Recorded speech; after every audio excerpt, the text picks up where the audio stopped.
بسم اللہ الرحمن الرحیم۔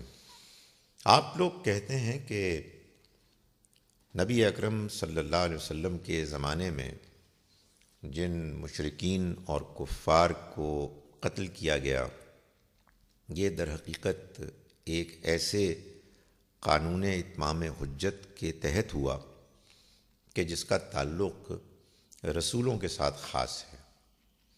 اگر آپ کی یہ بات مان لی جائے تو پھر یہ بات ماننی پڑے گی کہ قرآن مجید کا ایک حصہ عملاً ہم سے متعلق نہیں ہے، بلکہ وہ صرف دور نبوی ہی سے متعلق ہے۔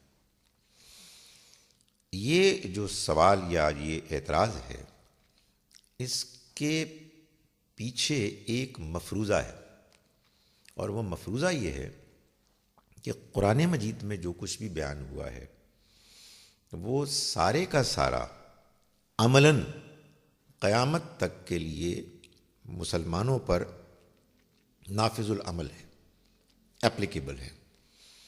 یہ اصول کس نے بیان کیا؟ یہ کہاں لکھا ہوا ہے؟ یہ بات تو قرآن کو خود کرنی چاہیے۔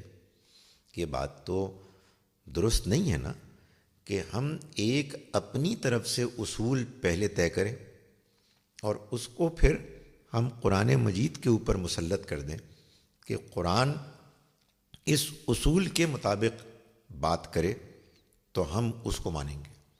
پہلے قرآن سے تو پوچھ لیجئے، ہو سکتا ہے کہ آپ کو قرآن مجید سے بات معلوم ہو جائے کہ یہ بات کہ قرآن کے تمام احکام جو اس میں موجود ہیں وہ قیامت تک کے لیے ہیں۔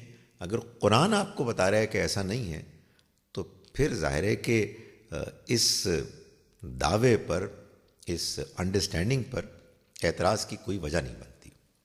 میں آپ کو ایک مثال سے سمجھاتا ہوں۔ سورہ احزاب میں اللہ تعالیٰ نے ہم کو یہ بتایا ہے کہ نبی اکرم صلی اللہ علیہ وسلم اس امت کے لیے باپ کی حیثیت رکھتے ہیں۔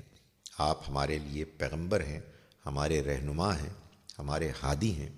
چنانچہ آپ کی ازواج امت کی مائیں ہیں، اور آپ کے اس دنیا سے رخصت ہو جانے کے بعد چنانچہ کوئی بھی آپ کی بیواؤں سے نکاح نہیں کر سکے گا، اس کو اجازت نہیں ہے، اس لیے کہ وہ ہماری مائیں ہیں۔ قرآن مجید کا یہ حکم نبی اکرم صلی اللہ علیہ وسلم کی وہ آخری زوجہ محترمہ کے جو اس دنیا سے رخصت ہوئیں، ان کے رخصت ہو جانے کے بعد اب نافذ العمل نہیں رہا، اس لیے کہ ظاہر ہے کہ اس کے عمل اس پر کرنے کے لیے اب کوئی وجہ ہی نہیں ہے۔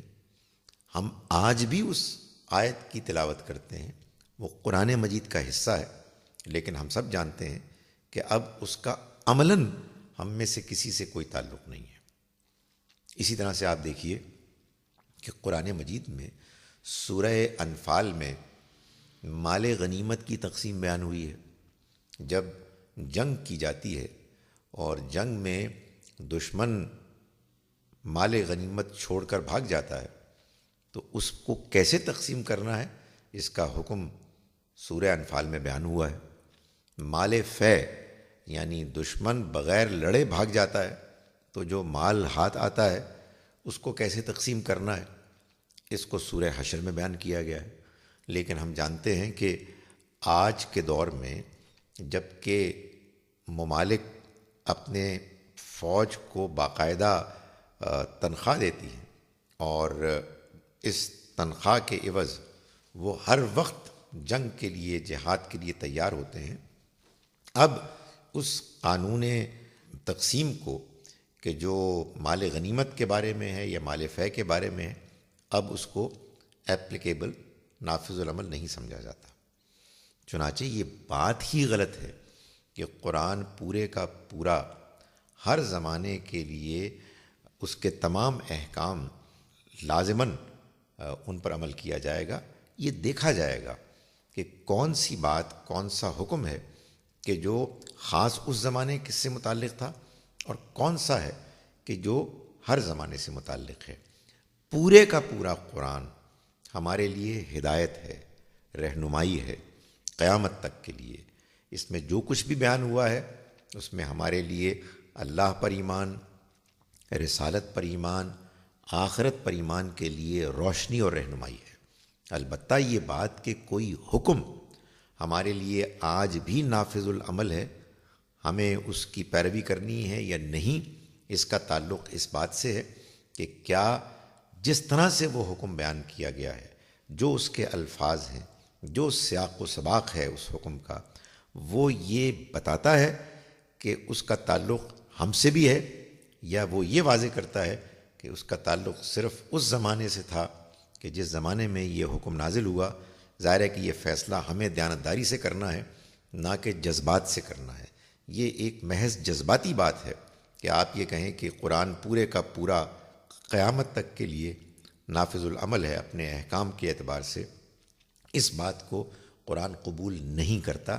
چنانچہ ہم کو ہر حکم کے بارے میں اس کے دلائل کی روشنی میں دیکھنا ہوگا کہ وہ ہمارے لیے اب تقاضا کرتا ہے کہ ہم اس کی پیروی کریں یا نہیں کرتے۔